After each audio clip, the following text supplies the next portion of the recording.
विद्यार्थी मित्रांनो नमस्कार. BA द्वितीय वर्षातील मराठी नाट्यात्मक साहित्य या अभ्यासपत्रिकेच्या अंतर्गत आपण एकांकिका पाहत होतो. ही एकांकिका आहे ग्लोबल आडगाव नावाची आणि याचे लेखक आहेत अनिल कुमार साळवे. एकांकिकेचं वैशिष्ट्य हे असतं की एकांकिकेमध्ये एकाच मुख्य विषयाला, एकाच मुख्य संघर्षाला मांडलं जातं कमीत कमी पात्रांच्या सहाय्यानं आणि कमीत कमी वेळेमध्ये ही एकांकिका सादर करायची असते. त्यामुळे उपकथानके, पाल्हाळ आणि सविस्तर वर्णन इथे करता येत नाही. अशीच एक एकांकिका ग्लोबल आडगाव नावाची आपल्याला अभ्यासक्रमाला आहे. आपण मागच्या 2-3 तासामध्ये हे पाहिलं की या एकांकिकेमध्ये जनाबाई आणि कौतिक या पती पत्नीच्या कुटुंबाभोवती आणि ते करत असलेल्या शेती व्यवसायाभोवती ही सर्व कथानक फिरत आहे. जनाबाईचं डोकं दुखतं आहे. तिच्या घराची परिस्थिती अतिशय वाईट आहे. कौतिकचा एकच बैल असून तोही लंगडा झालेला आहे. त्याच्यावर कर्ज झालेला आहे.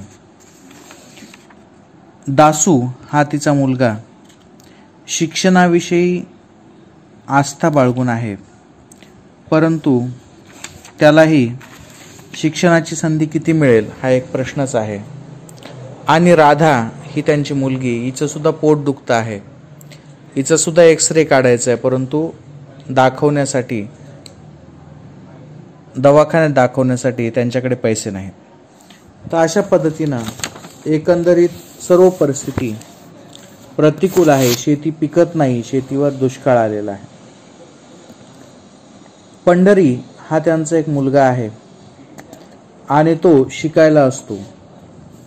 तो बोर्डिंगमध्ये राहतो आणि तो सुद्धा नुकताच घरी आलेला आहे. तर अशा या दुभंगलेल्या घरामध्ये, दरिद्री घरामध्ये कौतिक आणि जनाबाई यांचा संसार चालू आहे. इतक्यामध्ये त्यांना एक पत्र येतं सरकारकडून आणि ते त्याच्याविषयी चर्चा करतात. पंढरी एवढाच सांगतो की हे सरकार पत्र आहे आणि ते आपल्या घरी येणार आहे. कौतिकची अशी अपेक्षा असते की या निमित्तानं दुष्काळ जाहीर होईल आणि सरकार मदत करण्यासाठी येईल. अशाच प्रकारे दुसऱ्या प्रवेशामध्येही आप्पा नावाचे पात्र जनाबाईला आणि कौतिकला भेटायला येते. आप्पा हा कौतिकच्या शेजारी राहणारा एक शेतकरी. त्याची पत्नी बिमार आहे. दवाखान्यात नेण्यासाठी त्याला पैसे हवे आहेत आणि तो सुद्धा बिमार आहे, परंतु त्याच्याकडे दवाखान्यात जाण्यासाठी पैसे नाहीत आणि म्हणून तो कुणाकडून कर्ज मिळेल का हे विचारपूस करण्यासाठी कौतिककडे येतो. कौतिक त्याला सांगतो की आता आपल्याला कर्ज मिळू शकत नाही. आता काढायचं असेल तर वैयक्तिक कर्ज सावकाराकडून काढावं लागेल. या चर्चेमध्ये पंढरी एक गोष्ट आवर्जून सांगतो आणि ते म्हणजे की मोठमोठे उद्योगधंदे जर बंद पडले तर त्यांचं कर्ज सरकार फेडतं. सरकारकडून उद्योगधंद्यांना संरक्षण दिलं जातं, परंतु जर शेतीवरचं कर्ज फेडलं नाही तर मात्र त्या शेतकऱ्याची धिंड काढली जाते, त्याला अपमानित केलं जातं आणि सर्वत्र समृद्ध किसानचे नारे सत्ताधारी लोकांकडून लावले जातात. अशा प्रकारे उद्योगधंद्यांना मिळणारी एक वेगळी सूट आणि शेतकऱ्यांची होणारी लूट या 2 प्रवेशामध्ये आतापर्यंत सांगितलेली आहे. आप्पाला देखील सरकारकडून पत्र आलेलं आहे आणि हे सरकारी अधिकारी कशासाठी येणार आहेत हे मात्र सांगण्यात आलेलं नाही. तर अशा पद्धतीनं 2 प्रवेशामध्ये, सुरुवातीच्या 2 प्रवेशामध्ये आपल्याला लक्षात येतं की सर्वत्र दारिद्र्य आहे, अधोगती आहे, एक नकारात्मक आणि अंधकारमय वातावरण आहे. सर्व लोक बिमार पडलेले आहेत, प्रकृतीच्या अडचणी आहेत, शेतीमध्ये पिकत नाहीये आणि दुष्काळामुळे सर्वांवर कर्जबाजारी होण्याची वेळ आलेली आहे. तर अशा या कठीण समयामध्ये 3रा प्रवेश सुरू होतो आणि आता आपण 3ऱ्या प्रवेशामध्ये अभ्यास करणार आहोत. तर 3रा प्रवेश जेव्हा सुरू होतो तेव्हा साहजिकच कौतिक आणि जनाबाई यांच्या घरातला एक दृश्य दाखवले जाते. तर जनाबाई जी आहे ती टोपल्यानं शेण भरत आहे आणि कौतिक जनावराच्या पायाला हळद लावत आहे. तर हा एक सीन गोठ्यातला आहे. गोठ्यामध्ये हे 2 जण काम करत आहेत.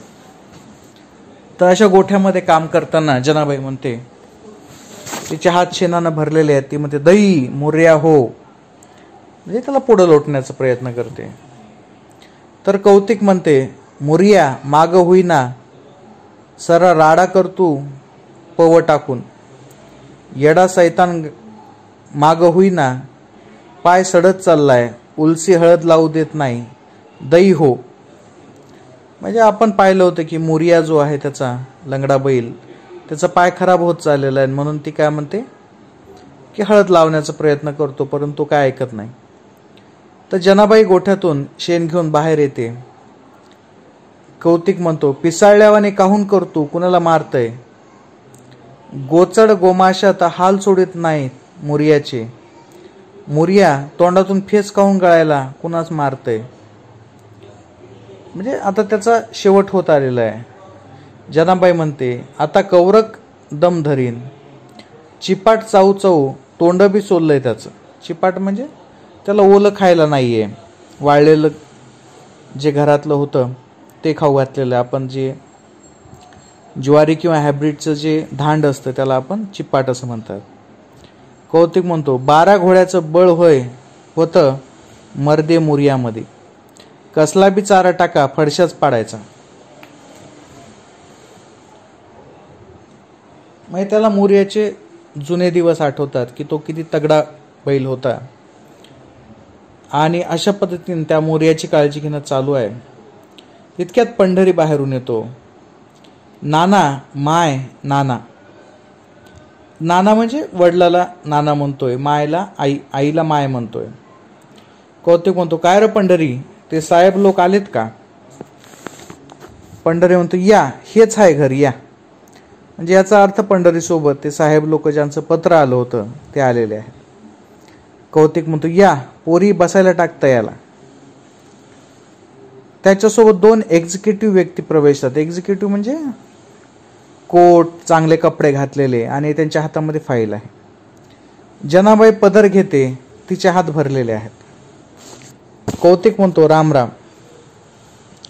अधिकारी हात जोडून केवळ मान हलवतात, ते काही राम राम करत नाहीत. कौतिक म्हणतो, तुमचं पत्र मागलदीच मिळालं, म्हणजे कालच मिळालं. त्याच्यातला चेअरमॅन असतो तो तोंड वेळा वाकडं करतो, म्हणजे त्याला त्याच्या संग बोलण्यात काही स्वारस्य नाही. कौतिक म्हणतो, साहेब वास यायला असन, शेणा मुनायचे घर आमचे.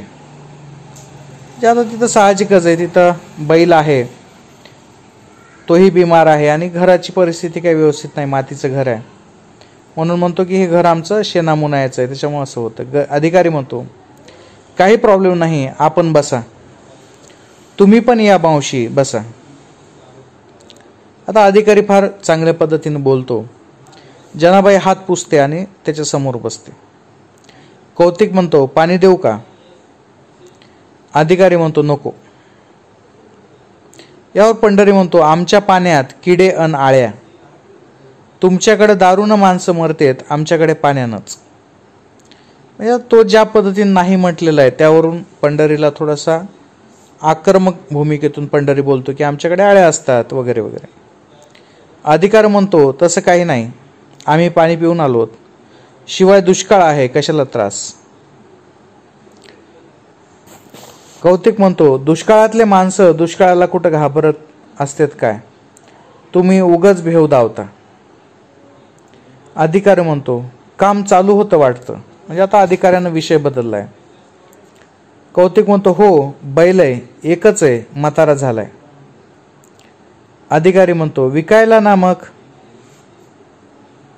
आता अधिकाऱ्याचा स्वाभाविक प्रश्न आहे की विकायचा ना मग. कौतिक म्हणतो ते मला जमतं भाऊ, घरातलं माणूस म्हातारं झालं की आश्रमात टाकता, आमचं जनावर जरी म्हातारं झालं तर आम्ही त्याला पोटात ठेवतो. आता या ठिकाणी कौतिकनं त्याला बरोबर उत्तर दिलेलं आहे, परंतु अधिकाऱ्यावर त्याचा काही परिणाम होत नाही. अधिकारी म्हणतो आपलं पूर्ण नाव.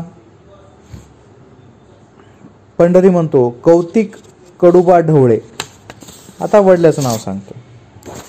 आता हे चेअरमन म्हणतो जमीन 5 एकर आहे वाटतं आपल्याला.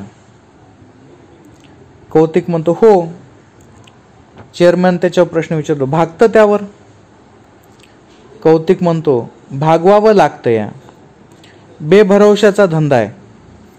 कापूस गेल्यावर भाव चढतो, लसूण सडला तर कांदा रडतो. म्हणजे आता हे त्याचं दैनंदिनच आहे की कापूस जर गेला, कापूस जेव्हा आपण विकला तेव्हा त्याचा भाव वाढतो आणि तो बेभरवशाचा धंदा आहे, तरी पण भागतं. अधिकारी म्हणतो शेतकरी म्हणजे राजा आहे, उत्तम शेती करणारा बळीराजा. शेतकऱ्याविषयी जे साधारणतः बोललं जातं तो अधिकारी बोलून जातो, थोडासा मोठेपणा देण्याचा प्रयत्न करतो. पंढरी म्हणतो तो फक्त पुस्तकातच, म्हणजे फक्त पुस्तकातच शेतकऱ्याला बळीराजा म्हटलं जातं. कौतिक म्हणतो भिकाऱ्यात आणि आमच्यात जास्त फरक राहिला नाही साहेब. आता हे आपल्याला या चर्चेवरून लक्षात येत असेल की पंढरी आणि कौतिक हे दोघेही आक्रमक स्वरूपात बोलत आहेत. अधिकारी म्हणतो असं कसं बोलता, फार मोठा फरक आहे. पंढरी म्हणतो होय फरक हाय म्हणा, भिकाऱ्याचं बँकेत खातं असते आणि आमच्यावर बँकेचं कर्ज. म्हणजे सांगायचा अर्थ भीक मागून सुद्धा माणसं मागे टाकतात, बँकेत पैसे टाकतात, आणि इथं मात्र शेतकऱ्यावर मात्र कर्ज असतं. अधिकारी परत शेतकऱ्याची स्तुती करताना म्हणतो तुम्ही जनतेला जगवता, पोशिंदा म्हणतात तुम्हाला. पोशिंदा म्हणजे पोशिंदा, सर्व जगाचा पोषण करणारा तो शेतकरी, असं जे म्हटलं जातं पुस्तकामध्ये, त्याची थोडीशी स्तुती करण्याचा प्रयत्न हा अधिकारी करतो आहे. परंतु कौतिक आणि पंढरी हे आक्रमक आहेत, ते अतिशय हलाखीच्या परिस्थितीत जगत आहेत, आणि म्हणून कौतिक म्हणतो पण जगविणारा मारणाऱ्याला किंमत आहे इथं. जगविणारा बैलगाडीत, मारणारा 4 चाकाच्या गाडीत हाय भाऊ. आता पहा ना दुष्काळात कुणाचे हाल आहेत.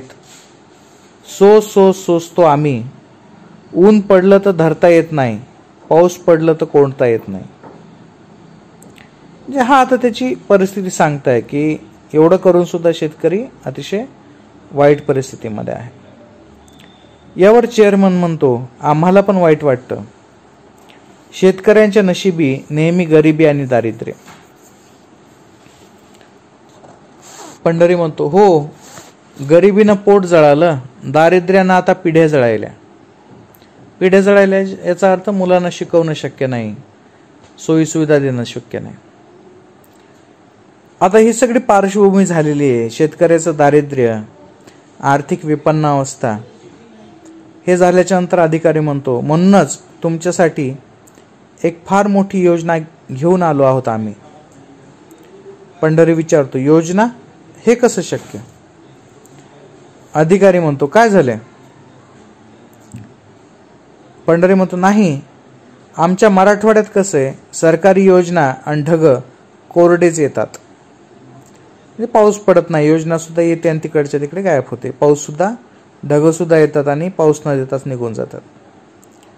आता अधिकारी त्याला विचारतो तुम्ही, म्हणजे पंढरीचं जे बोलणं आहे मध्ये मध्ये ते त्याला खटकतं आणि म्हणून म्हणतो बाबा तुम्ही कोण आहात. कौतिक जो आहे त्याचा वडील जे आहेत ते म्हणतो थोरला आहे, मपला पंढरी. थोरला आहे म्हणजे मोठा मुलगा आहे, पंढरी नाव आहे त्याचं. आता अधिकारी सरळ सरळ त्याला सांगतो, तर कौतिकराव आम्ही लँड ॲक्विजिशन ऑफिसकडून आलो आहोत, तुम्हाला भरपूर पैसे मिळणार आहेत. लँड ॲक्विजिशन ऑफिस म्हणजे जमीन अधिग्रहणचं ऑफिस आहे. आता ते ऑफिस कोणतं आहे त्याला समजत नाही, परंतु तुम्हाला भरपूर पैसे मिळणार आहेत हे जेव्हा कौतिक ऐकतो तेव्हा तो सांगतो जित्यापणीच. अधिकारी म्हणतो म्हणजे?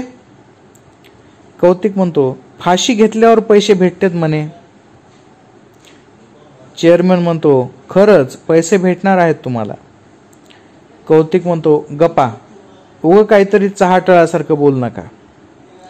चेअरमन म्हणतो म्हणजे? पंढरी सांगतो तुमच्याकडून काहीतरी चुकी झाली साहेब, घर हुकलात वाटतं. म्हणजे यांना समजतच नाही की सरकार यांना पैसे का देणार आहे. अधिकारी म्हणतो नाही, कौतिक कडुबा ढोळे, राहणार आडगाव बुद्रुक, 5 एकर जमीन, बरोबर आहे ना? कौतिक म्हणतो होय बरोबर आहे. अधिकारी म्हणतो लाखो रुपये मिळणार आहेत तुम्हाला, कॉंग्रॅच्युलेशन, खूप मोठे सुख येणार आहे तुमच्या घरी. आता सगळं तर बरोबर आहे, पण पैसे कशाचे येणार आहेत हे काही त्यांनी सांगितलेलं नाही. तर कौतिक म्हणतो नको साहेब मोठं सुख, गरिबीत राहायची सवय झाली, सुखाची भीती वाटते.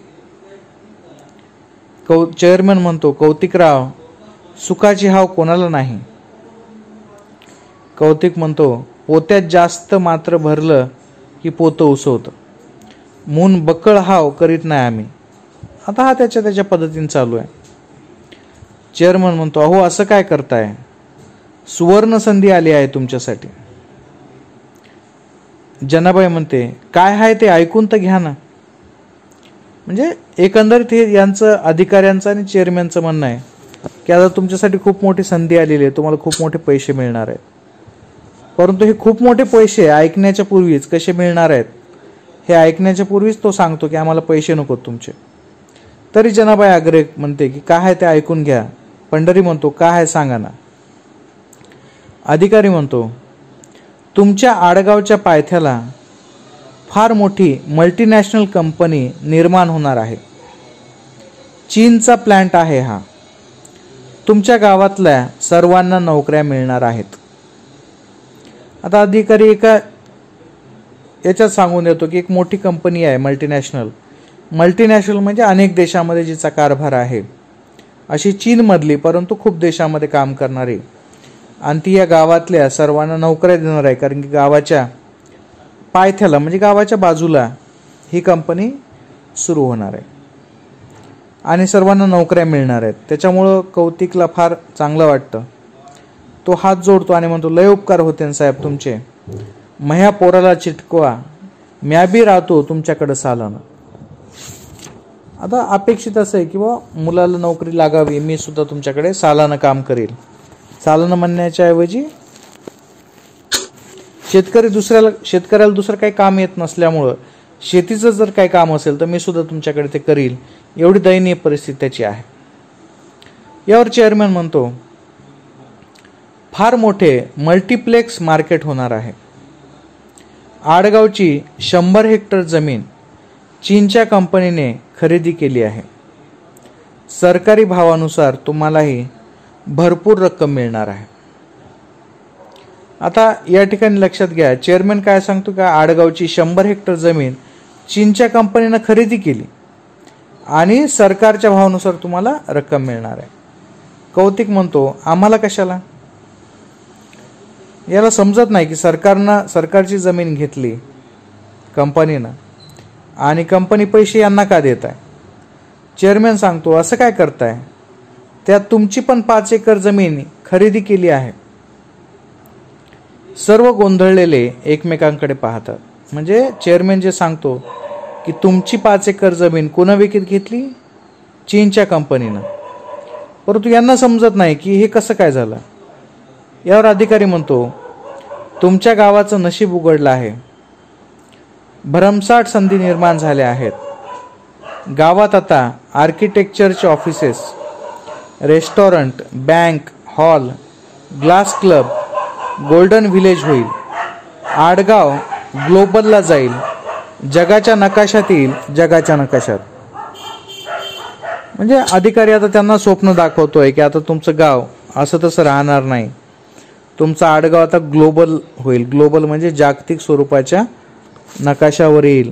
आडगावची जी कंपनी आहे ती सर्व जगामध्ये ओळखली जाईल, तुमच्या नावावर त्यांचा माल जाईल आणि त्याच्या आशामुळं तुमचं ग्लोबल आडगाव होईल. आपल्या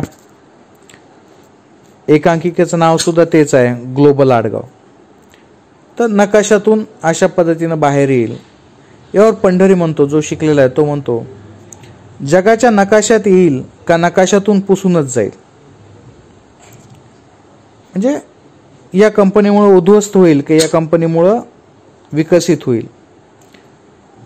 कौतिक म्हणतो, साहेब मी आता जमीन इकलीच नाही, उजू मला इकायची बी नाही.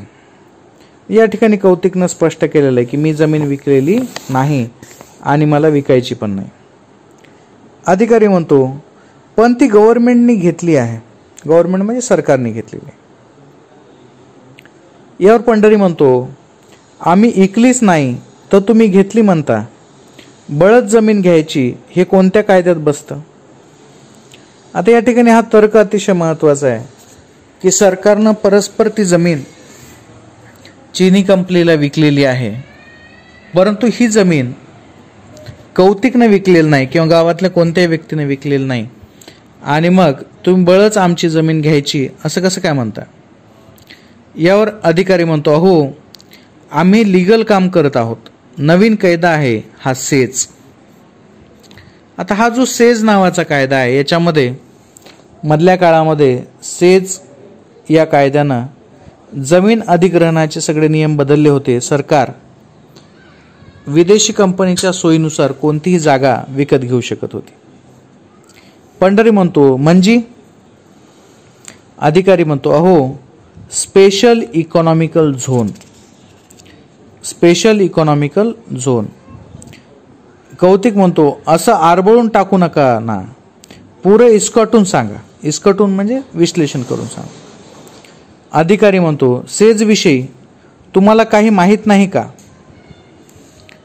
कौतिक म्हणतो, साहेब आम्हाला वखरा नांगरा बिगर काय माहीत असणार. अधिकारी म्हणतो, पण हा तुमचा मुलगा शिकलेला आहे ना. कौतिक म्हणतो, खोट्या बिया आमच्या पदरात टाकल्यावर वावरात काय उगवतंय का. मग शिकवण तर कोणतं खरं शिकविलं जातंय. ज्या पद्धतीनं शेतकऱ्याला चांगलं बियाणं पुरवलं जात नाही त्याच पद्धतीनं चांगलं शिकवलं सुद्धा जात नाही असं उपरोधिकपणे इथं कौतिक सांगितलेलं आहे. अधिकारी म्हणतो, सेजच्या कायद्यानुसार तुमची जमीन आता खरेदी करण्यात आलेली आहे. आता सर्वजण एकमेकांकडे पाहतात. कौतिक म्हणतो, साहेब मवा गाडग्या मडक्याचा संसार मोडू नका. मग तो विनंती करतो की माझं जेवढं शेत आहे पिकत जरी नसलं तरी तुम्ही ते उद्ध्वस्त करू नका, तुम्ही ते विकत घेऊ शकत नाहीत. मी विकलेलं नाही आणि तुम्ही विकत सुद्धा घेऊ नका. त्यावर अधिकारी म्हणतो, तिथे मोठी कंपनी होणार आहे, तुमच्या लक्षात काय येत नाही, परकीय गुंतवणूकदार विकास करत आहेत देशाचा. हा अधिकारी ज्या पद्धतीने बोलतो की परकीय गुंतवणूकदार हे देशाचा विकास करणार आहेत. यावर पंढरी म्हणतो, देशाचा का तुमचा. इंग्रजांपेक्षा रट काळजाचे झाले तुम्ही. रट म्हणजे निबर, त्याच्यापेक्षा दुष्ट झाले तुम्ही. तैनी तरी लेवीच्या नावात धान्य लुटलं, तुम्ही जमीनच लुटायले. यावर अधिकारी म्हणतो, तुम्हाला जे काही बोलायचे असेल ते लँड ॲक्विजिशन ऑफिसशी बोला. म्हणजे या ठिकाणी अधिकाऱ्यांना आपला हात वर केलेला आहे की तुम्ही अधिकाऱ्यांना विचारा असं म्हणलेलं. कौतिक म्हणतो, अरे आमच्या जमिनीवर ध्यान ठेवण्यापरीस आमच्यावर ठेवा म्हणा. म्हणजे माणसं सोडून तुम्ही जमिनीवर लक्ष देत आहेत, जमिनी गिळंकृत करत आहेत, असं सरळ सरळ उपरोधिकपणे कौतिक म्हणतो. अधिकारी म्हणतो तुम्ही इथे सह्या करा. पंढरी म्हणतो ते सह्या करणार नाहीत. आता या ठिकाणी या सह्याचं महत्व आहे. अधिकारी म्हणतो, आता अधिकारी त्यांना बेव घालतो, तुमच्या वॉरंट निघेल, पोलीस येतील घरी. म्हणजे जर तुम्ही या सरकारी कामाला मदत नाही केली तुमच्या घरी पोलीस येतील. कौतिक म्हणतो म्हणजे आमच्या फाटक्या तुटक्या स्वप्नावर तुमच्या बंदुकीच्या गोळ्या चालणार जणू. अधिकारी म्हणतो जे होईल ते वाईट होईल. म्हणजे आता अधिकारी सुद्धा त्यांना धमकी देण्याच्या तयारीत आहे. पंढरी म्हणतो धमकवताय कोणाला? मेलेल्या कोंबडीत आगीची भीती नसते. आता हे लोकप्रचार आहे, म्हणी आहे. जी कोंबडी मेलेली आहे तिला आगीत टाकलं तरी तिला कशाची भीती वाटणार आहे? जा काय करायचं ते करा, आम्ही जमीन देत नाही. अधिकारी उठतात आणि म्हणतात आडगावच्या बहुतांशी आपल्या जमिनी विकल्या आहेत. तुम्ही जर असे तटस्थ राहाल तर परिणाम वाईट होतील. हातात काहीच पडणार नाही शिवाय कोर्ट कचेऱ्यांच्या. त्याला सांगतो की बाबा तुझ्या आजूबाजूच्या लोकांनी सगळ्या जमिनी विकलेल्या आहेत आणि तू जर नाही विकणार तर तुला कोर्ट कचेऱ्या करावं लागेल. यावर कौतिक म्हणतो साहेब जरा मव ऐका साहेब. त्याच्या मागे जातो की बाबा विनंती करतो की असं काही करू नका. जनाबाई सुद्धा त्याच्याजवळ जाते आणि म्हणते आपली जमीन जाती का व आता? आता साहेब तर गेलेला आहे परंतु ती विचारते आपली जमीन जाती का व आता? ते एकमेकांना पाहतात. जनाबाई म्हणते टीचभर भुई उरली होती अंग टेकायला, आता कुठं पोरोबाळ घेऊन वनवन भटकावं, असं नशिबी येण्यापरीस देवा मरण दिलं असतं तर बरं होतं. आणि रडायला लागते. मग तिला भीती वाटायला लागते की आता या वयामध्ये जर आपली जमीन गेली तर आपलं कसं होईल, आपलं आयुष्य पुढचं कसं राहील. पंढरी म्हणतो माय रडू नकस, मी आपलं वावर जाऊ देणार नाही. आता पंढरी शिकलेला आहे आणि तो आता लढण्यासाठी तयार आहे. जनाबाई म्हणते आमच्या इस्कटलेल्या संसाराची अशी लुटालूट करू नका. तर त्या अधिकाऱ्यांना सगळ्यांना सामूहिक स्वरूपात म्हणते वैरान भुईला रगात पाचून पोचलं आणि तिनं पदराच्या झोळीत आम्हाला वाढवलं. वैरान म्हणजे जिथं काहीच पिकत नाही, फक्त गवत वगैरे वाढतं अशा जंगली भूमीला जंगली जागेला आम्ही रगात पासून म्हणजे खूप कष्ट करून पोचलेलं आहे आणि तिनं आम्हाला लहानाचं मोठं केलेलं आहे. भुईच्या मांडीवर मान टेकायला जागा होती, तिचीच अशी हराशी चालली आहे. टिपूस गळायला आता माती उरली नाही. आता याच्यानंतरच्या अडचणी कुठे येतील, मान टेकायला कुठं जागा आहे असा विचार करती रडते आणि इथं अंधार पडतो. म्हणजे पहिल्या 2 प्रवेशामध्ये लेखकानं त्यांची गरीब आणि अतिशय दरिद्री परिस्थिती दाखवलेली आहे. दुष्काळ आहे, बिमारी आहे, नापिकी आहे, कर्जबाजारीपणा आहे आणि अशा प्रचंड अडचणीमध्ये जेव्हा सरकारचं पत्र येतं तेव्हा त्यांना अशी अपेक्षा असते की सरकार काहीतरी दुष्काळी मदत देईल. परंतु या ठिकाणी सेज या नियमाच्या अंतर्गत त्यांची जमीन चीनी कंपनीला विकल्या गेलेली असते आणि ते सांगण्यासाठी अधिकारी येतात. अधिकाऱ्यांना त्यांच्या गरिबीविषयी दारिद्र्याविषयी सगळी जाणीव आहे, परंतु तेही काही करत नाही. त्यांचंही वागणूक ही उर्मटपणाचीच असल्याची दाखवलेलं आहे. आणि शेवटी पंढरी जो आहे तो एकोणता एक तरुण आहे त्या घरातला, शिकलेला आहे आणि म्हणून तो या सर्व व्यवस्थेच्या विरोधात जाण्यासाठी लढण्यासाठी प्रयत्न करतो आहे. तो त्याच्या आईला आश्वासन देतो की मी कोणत्याही परिस्थितीत आपलं शेत आपल्या हातचं जाऊ देणार नाही. आणि अशा पद्धतीनं हा 3रा प्रवेश इथे संपतो. तर या प्रवेशामध्ये पूर्वीच्या दारिद्र्याला जनाबाई आणि कौतिक यांच्या घरातील वाईट परिस्थितीला आणखीन मोठं संकटाचं एक आव्हान आलेलं आहे. सेजच्या अंतर्गत त्यांची जमीन विकल्या गेलेली आहे पूर्वीच भारत सरकारनं चीन सरकारला, चीनी कंपनीला ती जमीन विकलेली आहे आणि अशा विकलेल्या जमिनीवर, परस्पर विकलेल्या जमिनीवर ताबा कसा टिकवायचा, पुढे काय होईल, एवढ्या मोठ्या शक्तीसमोर हे टिकू शकतील का, याचं विश्लेषण पुढे नाटकामध्ये कसं मांडण्यात आलेलं आहे, एकांकिकेमध्ये कसं आहे, हे आपण पुढच्या तासामध्ये पाहणार आहोत. इथे आपण थांबूयात. धन्यवाद.